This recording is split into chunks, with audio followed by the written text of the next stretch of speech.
Start करते हैं। हाँ, तो मैं बात कर रहा था आपसे यहाँ पे कि with a certain cell the balancing point is obtained at 60 centimeter from the zero end of the potentiometer wire with another cell whose EMF differs from that of the first cell by 0.1 volt. The balancing point is obtained at 55 centimeter mark. Calculate the EMF of the two cell. Calculate the EMF of the two cell. ठीक है। अब इसने हमसे क्या बोला है, इसने कहा कि तुम्हारे पास कोई सेल रहा होगा जिसका ईएमएफ कुछ तुम्हारे पास E1 रहा होगा, जिसकी कुछ बैलेंसिंग लेंथ तो दे रखी है, वो दे रखी है कितना 60 सेंटीमीटर दे रखी है। ठीक। और फिर तुम्हारे पास सेल जो है तुम्हारे पास कोई नया रहा होगा E2, जिसकी हमको बैलेंसिंग लेंथ दे रखी है, इसकी हमको बैलेंसिंग लेंथ कितनी दे रखी है, वो हमको दे रखी है कितना 55 सेंटीमीटर मार्क पे दे रखी है। ठीक है। अब इसने कहा कि हमें ये पता है कि E is equal to K into L लिखने पे E is directly proportional to L लिखा जाता है। Okay. E is directly proportional to कितना लिखा जाता है, एल लिखा जाता है। ठीक है। अब इसने कहा कि एज तुम्हारे पास L decreases, as L decreases तुम्हारे पास E डिक्रीजेस, या फिर आप इसको बोल सकते हो कि E घटा तो एल घटा। ठीक है। अगर हम यहाँ पे देखें कि भाई ये हमारे पास L1 वैल्यू है, ठीक है, और ये हमारे पास जो है L2 वैल्यू है। अगर L2 तुम्हारे पास L1 से कम है तो इसका मतलब E2 तुम्हारे पास E1 से कम है ना। अगर L2 L1 से कम है तो E2 E1 से कम है। इसने कहा ठीक, कोई दिक्कत नहीं। तो फिर इसने क्या बोला, इसने कहा कि the with another cell whose EMF differs from that of the first cell by 0.1 volt, तो हम ये कह सकते हैं क्या, हम ये कह सकते हैं कि सर E2 जो है E1 से कम है, तो we can write E1 minus तुम्हारे पास कितना 0.1 है ना।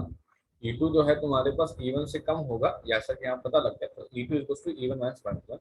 The balancing point obtained as 55 centimetre बार। Calculate the EMF of two cell. इसने कहा कैलकुलेट करने का, इसने क्या बोला, इसने कहा कि हमें कैलकुलेट करने का। इसने कहा ठीक है, कैलकुलेट करना है, कैलकुलेट करवा देंगे आपको। ठीक। अब इसने कहा कि कैसे करवाओगे दिखाओ। इसने कहा कि देखो सिंपल सी बात है, आपको क्या नाम है EMF कैलकुलेट करना है। इसने कहा कि इनिशियल कंडीशन क्या कहती है। इसने कहा कि इनिशियली क्या था।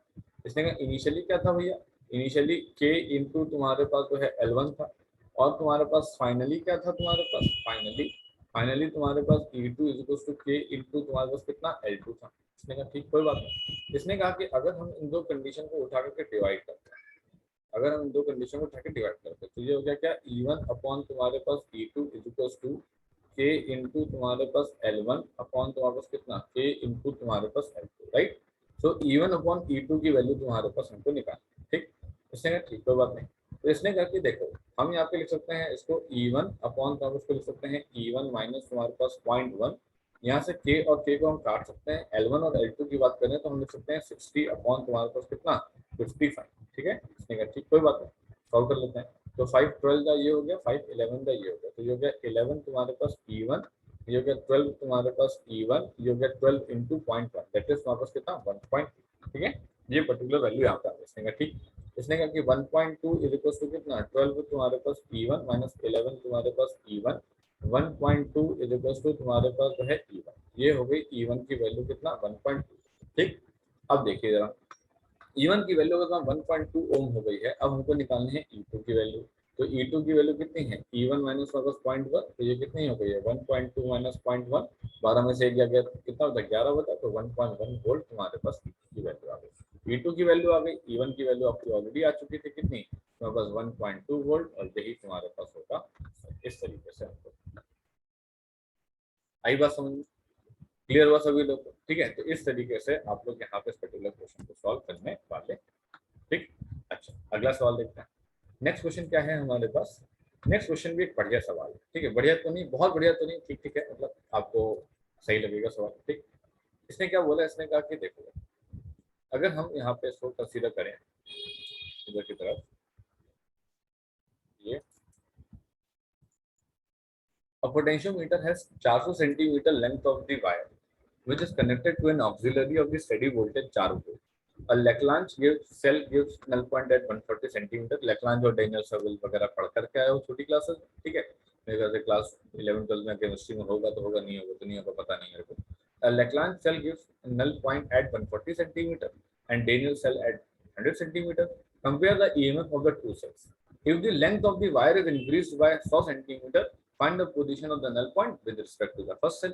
ठीक, इसने कहा कि ठीक, चलो देखते हैं। अब इसने क्या बोला, इसने कहा कि पोटेंशियोमीटर है जो कि 400 सेंटीमीटर लॉन्ग वायर का है, ठीक है। इसने कहा कि ठीक है, लाओ देखते हैं जरा। एक पोटेंशियोमीटर तुम्हारे पास है और चूंकि इसके पास ऐसे यहाँ पे कनेक्टेड है बैटरी, तो यहाँ पे तुम्हारे पास जो है इधर की तरफ हमने यहाँ पे लिया, ठीक है। और यहाँ पे हमने क्या लिया, यहाँ पे हमने लिया है तुम्हारे पास RH, ठीक है।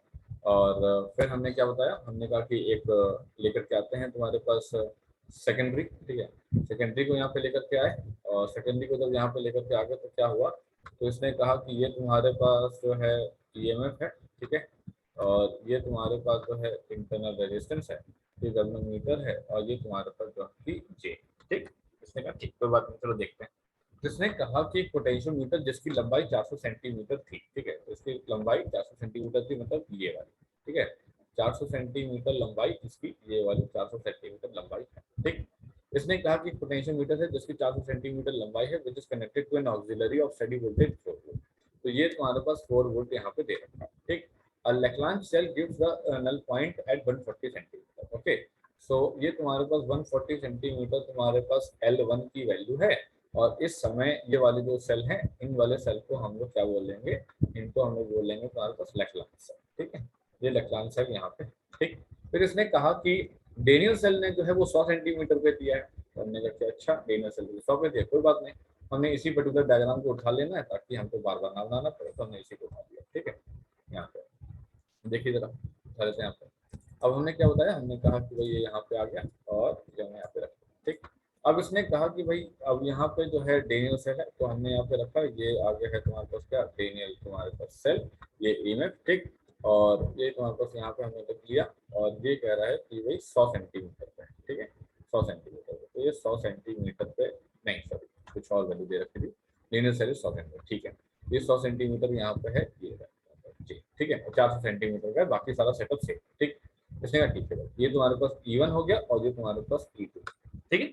इसने कहा ठीक, कोई बात नहीं। अब इसने कहा कि अब बताओ क्या चाहिए, तो इसने कहा सबसे पहले तो कंपैरिजन चाहिए दोनों सेल के EMF का। तो इसने कहा तो बहुत ही छोटी सी बात है।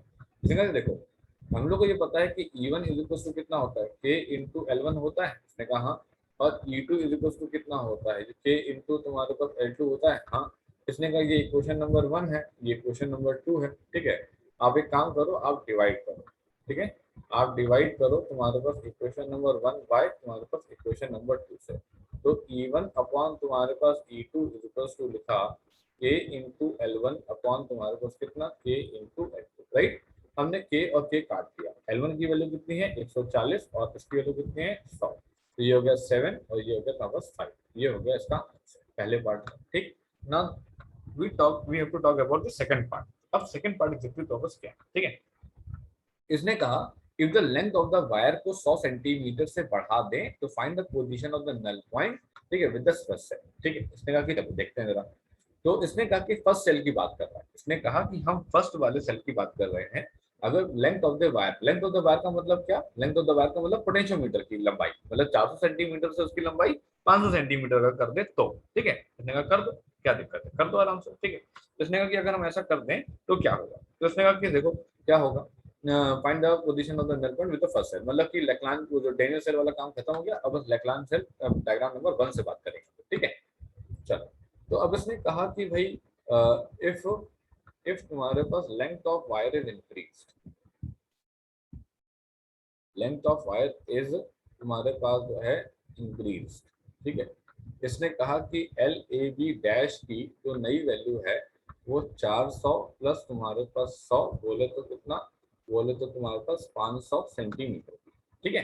इसने कहा ठीक है। और अब अपन लोग को चाहिए तुम्हारे पास क्या, अपन लोग को न्यू L1 डैश चाहिए, L1 डैश चाहिए, ठीक है। और हमने पहले वाले डायग्राम से बात करनी। इसने कहा ठीक है। अच्छा, हम लोग ये जानते हैं कि K जो होता है वो होता है VAB अपॉन तुम्हारे पास क्या LAB, है ना। K ये होता है VAB अपॉन तुम्हारे पास कितना LAB। इसने कहा हाँ ठीक है, कोई बात नहीं। इसने कहा कि अच्छा हम एक बात अगर जरा देखें, इसको जरा बात में देखेंगे। इसने कहा कि अगर हम एक बात यहाँ पे देखें तो हमें क्या पता लगेगा डायग्राम नंबर 1 में कि यहाँ पे अगर जो I आया होगा वो आया होगा V डैश अपॉन तुम्हारे पास RAB प्लस तुम्हारे पास कितना RH। इसने कहा जो वी आया होगा इसमें वो आया होगा वी डैश अपॉन तुम्हारे पास आर ए बी प्लस तुम्हारे पास आर एच इंटू तुम्हारे पास कितना आर ए बी। ठीक है, पर क्या इस क्वेश्चन में हम लोग को आर एच कुछ दिया है? इसने कहा नहीं, आर एच तो दिया ही नहीं है। इसने कहा आर एच नहीं दिया तो इस बात का फायदा उठा लिया जाए। इसने कहा क्या फायदा उठाना? इसने कहा देखो, अगर आर एच नहीं गिरा, समझना लगा, इसने कहा कि इफ आर एच तुम्हारे पास जीरो है तो वी ए बी की वैल्यू तुम्हारे पास कितना लेंगे, वी डैश अपॉन तुम्हारे पास आर ए बी प्लस तुम्हारे पास जीरो इनटू तुम्हारे पास आर ए बी ले लेंगे। इसने कहा कि वी ए बी की वैल्यू कितनी हो जाएगी, ये हो जाएगी वी डैश। इसका क्या क्या करें हम क्या कर रहे हैं इस बात का? इसने कहा देखो अभी बताते क्या करना है आपको इस बात का। इसने कहा कि अगर आप इसको ऐसे लिख लोगे, जैसा कि हमको पता है कि k की वैल्यू को हम लोग V A B upon L A B लिख लेते हैं। इसने कहा कि हम थोड़ी देर के लिए कह दें कि वी ए बी को हमने जो है k इंटू तुम्हारे पास एल ए बी लिख लिया है। इसने कहा कह दो भाई, कहना है तो कह दो, क्या फर्क पड़ता है। इसने कहा तो हम थोड़ी देर के लिए ये कह दें कि हमने वी डैश को तुम्हारे पास k इंटू तुम्हारे पास एल ए बी लिख लिया है। इसने कहा ठीक है। इसने कहा लेकिन स्टेप नंबर 4 तो कुछ और ही कहता है, वो तो कहता है कि E equals to K into balancing length होता है। यहाँ पे L1 लिख दे रहे हैं, है ना, अपना L1 वाला पार्ट लिख दे रहे हैं, 140 सेंटीमीटर वाला पार्ट। ठीक है, इसने कहा हाँ ठीक है। इसने करके अच्छा ऐसा लगता है सर कि अगर हम थोड़ी देर के लिए ये कहते कि ये मेरी इक्वेशन नंबर तुम्हारे पास 3 है और ये मेरी इक्वेशन नंबर 4 है, मैं इसमें पे E1 लिख ले रहा हूँ। ठीक है, सेल नंबर 1 की बात हो रही। तो इसने कहा कि अगर डिवाइड करें 3 को तुम्हारे पास 4 से डिवाइड करें तो क्या पता लगेगा। इसने कहा कि वी डैश अपॉन तुम्हारे पास E1 is equals to K into तुम्हारे पास एल ए बी अपॉन तुम्हारे पास के इंटू L1 पता लगेगा। के को कैंसिल कर दोगे तो क्या पता लगेगा, तो पता लगेगा कि एल ए बी अपॉन तुम्हारे पास L1 है। अल्टीमेटली क्या पता लगा, अल्टीमेटली ये पता लगा कि वी डैश अपॉन तुम्हारे पास E1 is equals to L A B upon तुम्हारे पास L1 है। इसने कहा तो क्या मिला इससे? इसने कहा तो क्या मिल गया इससे? तो इसने कहा कि देखो सबसे पहले क्या हमको इनिशियली एल ए बी की वैल्यू पता थी? हाँ पता थी, 400 सेंटीमीटर। क्या हमें L1 की वैल्यू पता थी? इसने कहा हाँ पता थी, 140 सेंटीमीटर। क्या हमको ये पता था कि हमारे पास वी डैश की वैल्यू क्या है, जो कि हमारे पास बैटरी होती है? इसने कहा हाँ पता था। क्या हमें E1 पता था? नहीं, E1 तो नहीं पता था। तो इसने कहा ये काम करो, E1 निकालना है। इसने कहा ठीक है, 4 अपॉन तुम्हारे पास E1 इक्वल्स टू 400 अपॉन तुम्हारे पास कितना, 140। ठीक है, यहाँ से इसने निकाला। इसने कहा ठीक है कोई दिक्कत नहीं।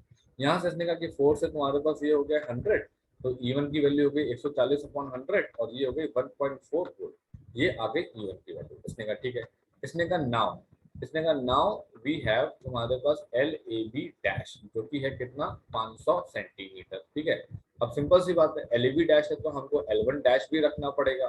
ठीक है, वी डैश अपॉन E1 को तो मैंने कोई डिस्टर्बेंस नहीं करा। इसने कहा नहीं, तो इसने कहा अब हम क्या लिख सकते हैं, L A B dash upon तुम्हारे पास L1 डैश लिख सकते हैं। इसने कहा कि वी डैश की वैल्यू कितनी है, 4, इसकी वैल्यू कितनी है 1.4 और इसकी वैल्यू तुम्हारे पास कितनी है, इसने कहा इसकी वैल्यू कितनी है, इसकी वैल्यू है तुम्हारे पास 500। इसकी वैल्यू निकाल सकते हो? इसने कहा हाँ निकाल सकते हैं, इसके लिए अब निकाल सकते हैं, अब तो कोई दिक्कत नहीं। इसने कहा निकाल लो, फिर निकाल के दिखाओ। इसने कहा देखो निकाल के दिखाते हैं। इसने कहा देखो L1 डैश की वैल्यू निकालनी है। इसने कहा हाँ 500 इंटू करो 1.4, ठीक है, अपॉन तुम्हारे पास कर दो कितना, अपॉन तुम्हारे पास कर दो 4। ठीक है, इसने कहा सॉल्व किया था। इसने कहा सॉल्व कर लेते हैं।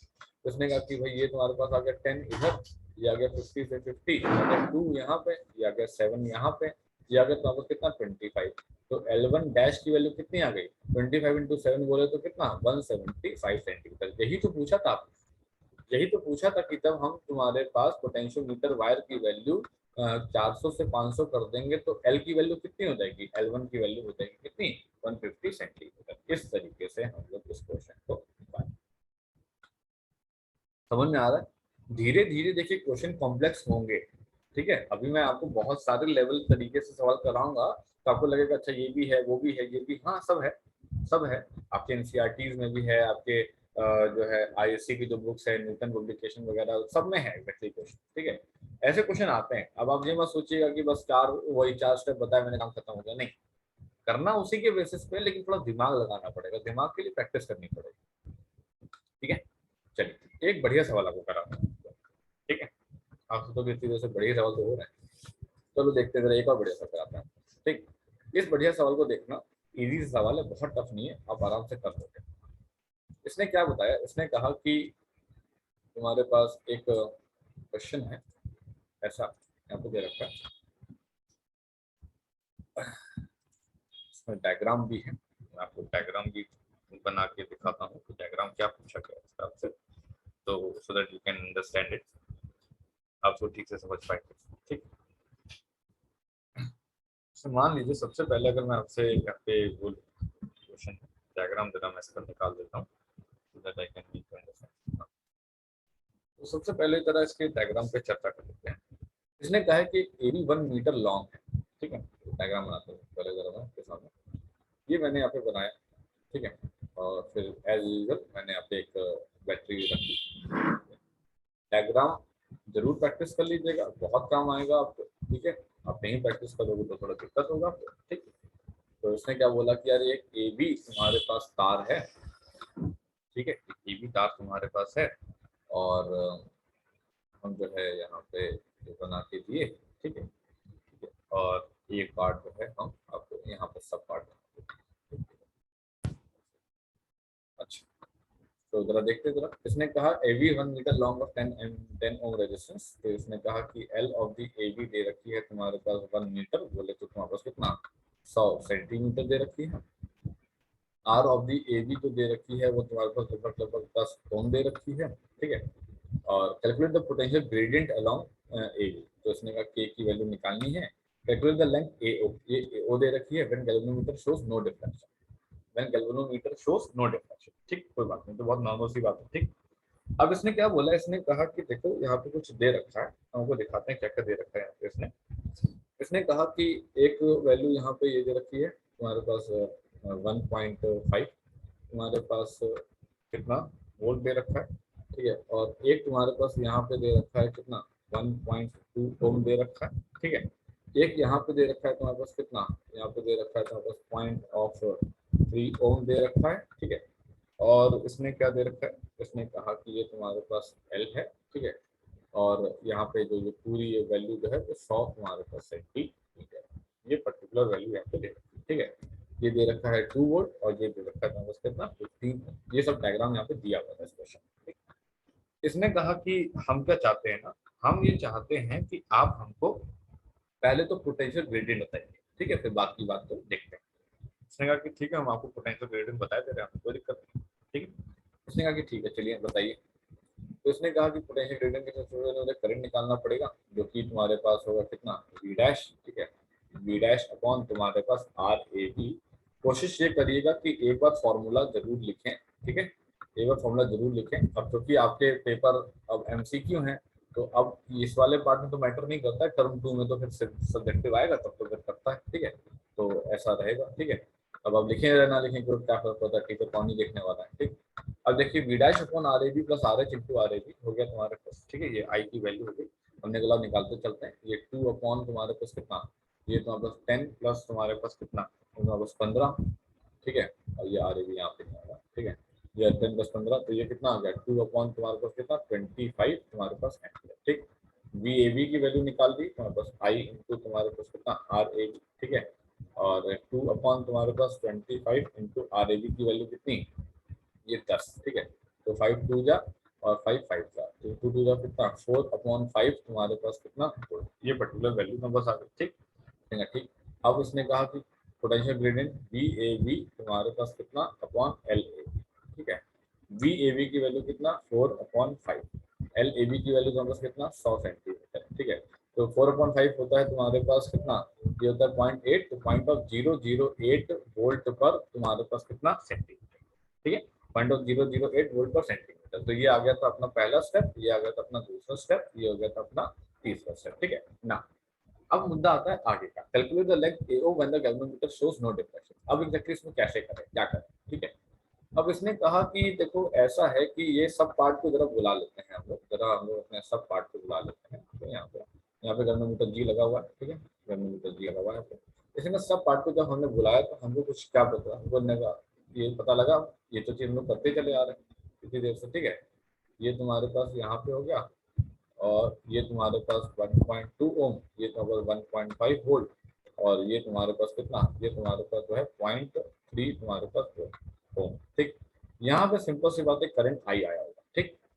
इसने कहा ठीक है, आई इज इक्वल टू कितना, ई अपॉन तुम्हारे पास आर प्लस तुम्हारे पास आर आएगा, ठीक है। इसको आर डैश कर लेते हैं, ये अपना आर डैश हो गया, ये अपना तुम्हारा स्मॉल आर होगा, ठीक। इसने कहा ठीक, कोई बात नहीं। इसने कहा सिंपल सी बात है, ये चीज तो अभी हम लोग पढ़कर क्या है थोड़ी देर पहले, कि हम इस केस में v equal to I into तुम्हारे पास आर डैश लिखते हैं, और v इक्वल टू तुम्हारे पास k इंटू हम लोग l यहाँ पे लिख सकते हैं। इसने कहा ठीक है। इसने कहा कि अच्छा एक बात यहाँ पे ये है कि हम लोग आई यहाँ पे निकाल रहे हैं, ठीक है, और ये सब निकाल रहे हैं, के निकाल सकते हैं, बिल्कुल निकाल सकते हैं, कोई दिक्कत नहीं। अब मान लो कोई ये कहता कि मैं ऐसे नहीं करना चाहता सर, मतलब मुझे पता है कि मैं आई निकाल सकता हूँ बड़े आराम से, 1.5 ये वैल्यू है तुम्हारे पास, बल्कि निकाल भी लेता हूँ, 1.5 है, और तुम्हारे पास 0.3 है, और ये 1.2 है, बोले तो 1.5 अपॉन 1.5 आ गया, और ये वैल्यू कितनी आ गई, 1, ठीक है। मेरे को आई पता लग गया, मेरे को आर डैश भी पता है, मेरे को के भी पता है, और मेरे को एल निकालना है। कोई बच्चे ने मान लो गलती से ये लिख लिया, गलती से क्या मतलब, उसने कहा कि देखो वी है, तो हम वी को तो ऐसे भी लिख सकते हैं कि ई माइनस तुम्हारे पास आई इंटू तुम्हारे पास आई आर, है ना, V equal to E minus I into तुम्हारे पास आर लिख सकते हैं, कहाँ लिख सकते हैं। इसने कहा कि अगर मान लो कि मैं इस वाली इक्वेशन और इस वाली इक्वेशन को कंपेयर कर लूँ, तो उसने कहा कि देखो जरा, ई माइनस तुम्हारे पास I into R is equal to कितना, के इंटू तुम्हारे पास एल। चाहो तो तुम ई माइनस आई आर को लिख लो, चाहो तो तुम आई इंटू आर डैश को लिख लो, गलत कोई नहीं, गलत कोई नहीं, दोनों सही। डिपेंड करता है तुम उस वक्त क्या सोच रहे थे, क्या तुमने लिखा, ठीक है। मान लो ठीक है, किसी ने ये लिखा तो 1.5 माइनस तुम्हारे पास कितना, 1 इंटू आर की वैल्यू कितना, 1.2 इक्वल्स टू कितना, ये होगा पॉइंट ऑफ 0.0 तुम्हारे पास 8 वोल्ट पर सेंटीमीटर इंटू एल। तो 1.2 और ये कितना 0.3 और ये कितना पॉइंट ऑफ तुम्हारे पास 0.0 तुम्हारे पास 8, तो ये कितना हो गया 300, यहाँ से गया, ठीक है। तो ये हो गया कितना 300 अपॉन तुम्हारे पास 8, मतलब कि ये हो गया है 75, और ये हो गया तुम्हारे पास 2, ये कितना आ गया, ये आ गया 37.5 तुम्हारे पास सेंटीमीटर, ठीक है। ये आगे तुम्हारे पास एल की वैल्यू, और कुछ निकाला था बस, कुछ नहीं, खत्म हो गया, ऐसे निकल जाता, ठीक है। तो इस पर्टिकुलर क्वेश्चन को मैंने क्यों कराया, इस पर्टिकुलर क्वेश्चन को मैंने इसलिए करवाया कि अगर मान लीजिए उस वक्त आपने ये ना सोच करके कहीं आपने ये सोच लिया तो गलत नहीं हो जाएगा, क्यों, क्योंकि हमको पता है कि यार आई इंटू आर डैश लिख लो, चाहे चाहे तुम क्या नाम है ई माइनस तुम्हारे पास आई इंटू आर लिख लो, बात तो एक ही है ना। तो इसमें मत कंफ्यूज होइएगा कि यार गलत हो गया या क्या हो गया, कुछ नहीं, कुछ नहीं, बिल्कुल सही है। आप अगर उससे निकालेंगे उससे भी यही वैल्यू आएगी, उससे निकालेंगे उससे भी यही वैल्यू आएगी, देख लीजिए। मान लीजिए अगर आपने आई इंटू तुम्हारे पास R dash is equal to K into L किया होता, तो 1 इंटू सीधे कितना point of the 3 is equal to कितना पॉइंट ऑफ 0.0 तुम्हारे पास 8 इंटू एल, फिर एल की वैल्यू कितनी आती है, फिर आती है तो आपको 37.5 सेंटीमीटर, मतलब बात एक ही। चाहे आप ऐसे कर लीजिए, चाहे आप ऐसे कर लीजिए, दोनों साइड उससे बात, ठीक है। बात समझ में आ गई, ठीक है। इस तरीके से हम लोग यहाँ पे निकालते हैं। चलिए देखते हैं जरा, अब एक अगला सवाल आपको कराता हूँ, ठीक। अब न्यूमेरिकल वाला पार्ट लगभग लगभग खत्म हो गया, ठीक है। अब थ्योरेटिकल पार्ट शुरू हो गया, ठीक है। अब देखिए जरा, थ्योरेटिकल कंसेप्चुअल क्वेश्चन मैं एक कराता हूँ, बहुत ज्यादा न्यूमेरिकल हो गए आज, सिर्फ एक ही कराकर छोड़ देते हैं, ठीक है। चलो अब देखते हैं जरा एक क्वेश्चन बढ़िया सा। इसने कहा कि मान लो कि ये क्वेश्चन हमारे पास आ गया, मान लो कि ये क्वेश्चन हमारे पास आ गया, ठीक। इस क्वेश्चन को कैसे डील करेंगे, क्या करेंगे, इस क्वेश्चन में क्या है और क्या दिया हुआ है, कैसे करेंगे, ठीक। अब हमको इस पर्टिकुलर क्वेश्चन में क्या दे रखा है, इसमें दे रखा है कि figure shows the circuit diagram of the potentiometer for determining the EMF E of the cell of the negligible internal resistance, ठीक है।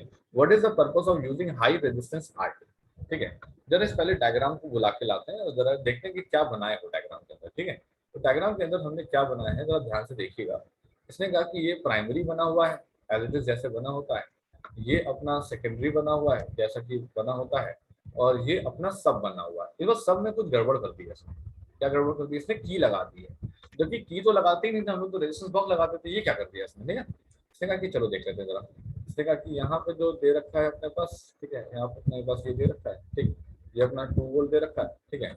और यहाँ पे कितना दे रखा है, ये अपना दे रखा है क्या, ये अपना दे रखा है तुम्हारे पास आर, राइट, और ये अपना जॉकी जे, ठीक है। और यहाँ पे अपने को दे रखा है क्या, एक तुम्हारे पास सेल, ठीक है।